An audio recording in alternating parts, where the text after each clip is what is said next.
कलयुग की 5 सत्य भविष्यवाणी। भगवान ने पहले ही क्यों बता दिया था कि कलयुग में लड़की के विवाह में लाखों रुपए खर्च किए जाएंगे। बात उस समय की है जब पांचों पांडवों को वनवास हो गया था। वनवास जाने से पहले पांडवों ने भगवान श्री कृष्ण से पूछा, हे श्री कृष्ण, अभी या द्वापर युग का अंत काल चल रहा है। आप हमें बताएं कि आने वाले कलयुग की गति क्या और कैसी होगी। तब भगवान श्री कृष्ण कहते हैं कि मैं तुम्हें इसका सीधा सा उत्तर तो नहीं दे सकता, लेकिन इतना कहूँगा कि तुम पांचों भाई वन में जाओ और वन में जो कुछ तुम्हें दिखे मुझे आकर बताओ। फिर मैं तुम्हें उसका कलयुग में प्रभाव बताऊँगा। इसके बाद पांचों भाई वन में चले गए। फिर उन्होंने वन में जो देखा वह देखकर आश्चर्यचकित रह गए। आखिर उन्होंने वन में ऐसा क्या देखा और फिर भगवान श्री कृष्ण ने उन्हें क्या जवाब दिया, आइए जानते हैं भगवान द्वारा कही गई कलयुग की 5 सत्य भविष्यवाणी को। भगवान श्री कृष्ण के कहे अनुसार पांचों भाई अलग अलग दिशाओं में वन की ओर निकल गए। युधिष्ठिर एक दिशा में भ्रमण पर थे। उन्होंने एक जगह पर देखा कि एक हाथी के 2 सूंड थे। यह देखकर युधिष्ठिर के आश्चर्य का ठिकाना नहीं रहा। वहीं अर्जुन दूसरी दिशा में भ्रमण पर थे। कुछ दूर जंगल में जाने पर उन्होंने जो देखा उसे देखकर वह भी आश्चर्यचकित रह गए। वहाँ पर उन्होंने देखा कि कोई पक्षी है जिसके पंखों के ऊपर वेदों की रचनाएं की गई हैं और वह पंछी मुर्दे का मांस खा रहा है। यह दृश्य देख अर्जुन कुछ समझ नहीं पाए। दोनों भाइयों की तरह भीम भी भ्रमण पर थे। उन्होंने जो देखा वह भी आश्चर्यचकित रह गए। उन्होंने देखा कि एक गाय ने एक बछड़े को जन्म दिया, लेकिन बछड़े के जन्म के बाद गाय अपने बछड़े को इतना चाट रही है कि उसका बछड़ा लहूलुहान हो गया है। सहदेव भी भ्रमण पर थे। उन्होंने देखा कि एक जगह पर 6-7 कुएं हैं जिसमें पानी है और बीच में एक कुआं खाली है। बीच का कुआं काफ़ी गहरा होते हुए भी उसमें पानी नहीं है। सहदेव को घोर आश्चर्य हुआ और वह सोच में पड़ गए कि ऐसे कैसे हो सकता है। नकुल भी भ्रमण पर थे और उन्होंने भी एक आश्चर्यजनक घटना देखी कि एक पहाड़ के ऊपर से एक बड़ी सी चट्टान लुढ़कते हुए नीचे आ रही है। वह चट्टान कितने ही वृक्षों से टकराकर उन वृक्षों को नीचे गिराते हुए आगे बढ़ रही है, लेकिन विशालकाय वृक्ष उस चट्टान को रोक न सके। इसके अलावा वह चट्टान और न जाने कितने ही अन्य चट्टानों के साथ ही टकराती है, फिर भी दूसरी चट्टानें भी उस चट्टान को रोक न पाए। अंत में वह चट्टान एक अत्यंत छोटे से पौधे से टकराकर अर्थात उस छोटे से पौधे का स्पर्श पाते ही ठहर जाती है। इसके बाद पांचों भाई एक जगह एकत्रित हुए और शाम को भगवान श्री कृष्ण के पास जाकर उन्होंने अपने अनुभव श्री कृष्ण जी को सुनाए। सबसे पहले युधिष्ठिर ने कहा, मैंने तो पहली बार 2 सूंड वाला हाथी देखा। वह मेरे लिए तो बहुत ही आश्चर्यजनक था। तब भगवान श्री कृष्ण कहते हैं कि प्रिय पांडवों, अब तुम बल्कि काल जिस युग में भगवान श्री विष्णु काल की अवतार लेंगे उस युग की यानी कलयुग की बातें सुनो। तब भगवान श्री कृष्ण ने कहा कि कलयुग में ऐसे लोगों का राज होगा जो दोनों ओर से शोषण करेंगे, बोलेंगे कुछ और करेंगे कुछ और, मन में कुछ और होगा और कर्म कुछ और होंगे। ऐसे ही लोगों का कलयुग में राज होगा। पांडवों, तुम कलयुग आने से पहले तक राज कर लो। युधिष्ठिर के बाद अर्जुन ने कहा, मैंने जो देखा है वह तो कहीं ज़्यादा आश्चर्यजनक था। मैंने देखा कि एक पक्षी के पंखों पर वेदों की रचनाएं लिखी हुई हैं, पर वह पक्षी मुर्दे का मांस खा रहा है। तब भगवान श्री कृष्ण कहते हैं कि कलयुग में ऐसे लोग रहेंगे जो बड़े ज्ञानी कहलाएंगे, विज्ञान की चर्चा करेंगे, लेकिन उनके आचरण राक्षसी होंगे। वह बड़े पंडित और विद्वान कहलाएंगे, किंतु यह देखते रहेंगे कि कौन सा मनुष्य कब मरे, कब हमारे सभी रिश्ते नाते मारे और हमारे नाम से संपत्ति हो जाए। भगवान श्री कृष्ण अर्जुन से कहते हैं कि हे अर्जुन, राजनीति के व्यक्ति विचार करेंगे कौन से मनुष्य को मारा जाए और राजनीतिक गद्दी हमारे नाम पर हो जाए।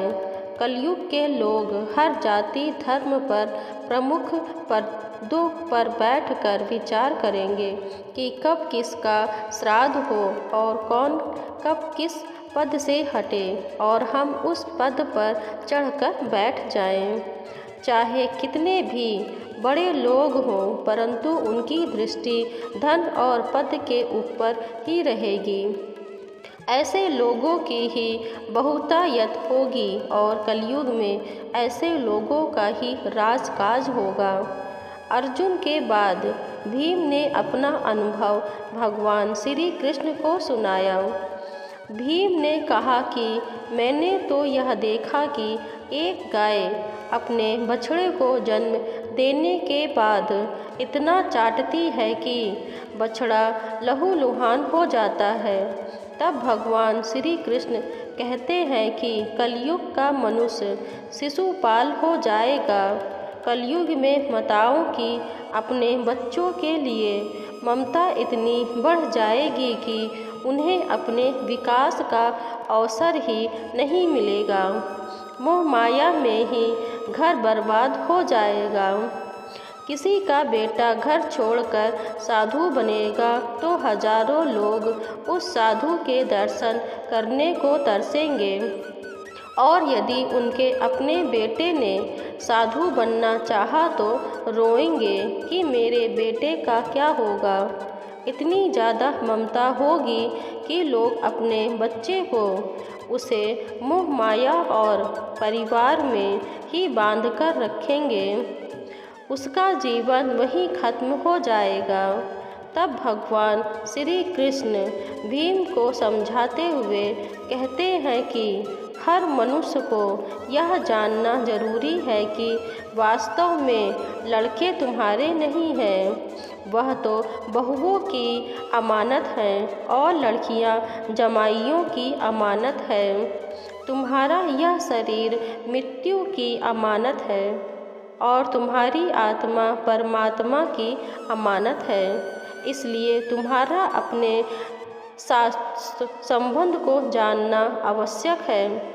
भीम के बाद सहदेव ने भगवान श्री कृष्ण से कहा कि हे श्री कृष्ण, मैंने यह देखा कि एक जगह पर 6-7 बड़े कुओं के बीच एक गहरा कुआं बिल्कुल खाली है, जबकि ऐसा संभव कैसे हो सकता है। तब भगवान श्री कृष्ण सहदेव को जवाब में कहते हैं कि कलयुग में लोग लड़के के विवाह में, मकान के उत्सव में और छोटे बड़े उत्सवों में तो लाखों रुपए खर्च कर देंगे, परंतु पड़ोस में ही यदि कोई भूखा प्यासा मर रहा होगा तो या नहीं देखेंगे कि उसका पेट भरा है या नहीं। उनका अपना ही सगा भूख से मर जाएगा। परेशानी में अपने सगे रिश्ते नातों का साथ नहीं देंगे, उसे ऐसे ही परेशान देखते रहेंगे और दूसरी ओर खुद मौज मंदिरा मांस भचक सुंदरता और जश्न से धन उड़ाएंगे, किंतु किसी के दो आंसू पोंछने में उनकी रुचि न होगी। कहने का तात्पर्य यह है कि कलयुग में अन्न के भंडार होंगे, लेकिन लोग भूख से मरेंगे। सामने बंगले में ऐशो आराम चल रहे होंगे, लेकिन पास की झोपड़ी में आदमी भूख से मर जाएगा। एक ही जगह पर असमानता अपने चरम पर होगी। वहीं बेटा अपने वृद्ध माँ बाप को बुढ़ापे में उन्हें नहीं देखेगा और कुछ माता पिता भी धन के लिए अपनी औलाद में भेदभाव करेंगे। सहदेव के बाद नकुल ने भगवान श्री कृष्ण को बताया कि मैंने भी एक आश्चर्य देखा है कि एक बड़ी सी चट्टान पहाड़ पर से लुढ़की, लेकिन वृक्षों के तने और दूसरी चट्टानें भी उस बड़ी चट्टान को न रोक पाए, किंतु एक छोटे से पौधे के स्पर्श में आते ही वह बड़ी चट्टान रुक गई। यह बहुत ही आश्चर्यजनक था। नकुल ने भगवान श्री कृष्ण से कहा कि हे श्री कृष्ण, मैं उस घटना को समझ नहीं पाया। अब आप ही बताएं, यह कैसे हुआ? आखिर यह कैसे संभव है? तब भगवान श्री कृष्ण मुस्कुराते हुए नकुल से कहते हैं कि कलयुग में मानव का मन इतना नीचे गिर जाएगा कि उसका पतन होना निश्चित होगा। उसका यह जीवन धन की शिलाओं से नहीं रुकेगा, न ही संता के वृक्षों से रुकेगा। जब मनुष्य अपने जीवन के आखिरी पड़ाव में हो, अंत ध्यान होगा कि उसका पूरा जीवन तो व्यर्थ ही चीज़ों की चिंता करने में ही निकला। असली मुक्ति तो हरि नाम है। हरि नाम के एक छोटे से पौधे से ही, हरि नाम के जपने से ही मनुष्य जीवन के समस्त पापों का निवारण होगा और हरि नाम ही मोक्ष का द्वार होगा। भक्तों, भगवान में आस्था रखें। मनुष्य का पूरा जीवन एक माया जाल है। मनुष्य को उम्र के अंतिम पड़ाव में ही एहसास होता है कि मंजिल केवल परमात्मा है।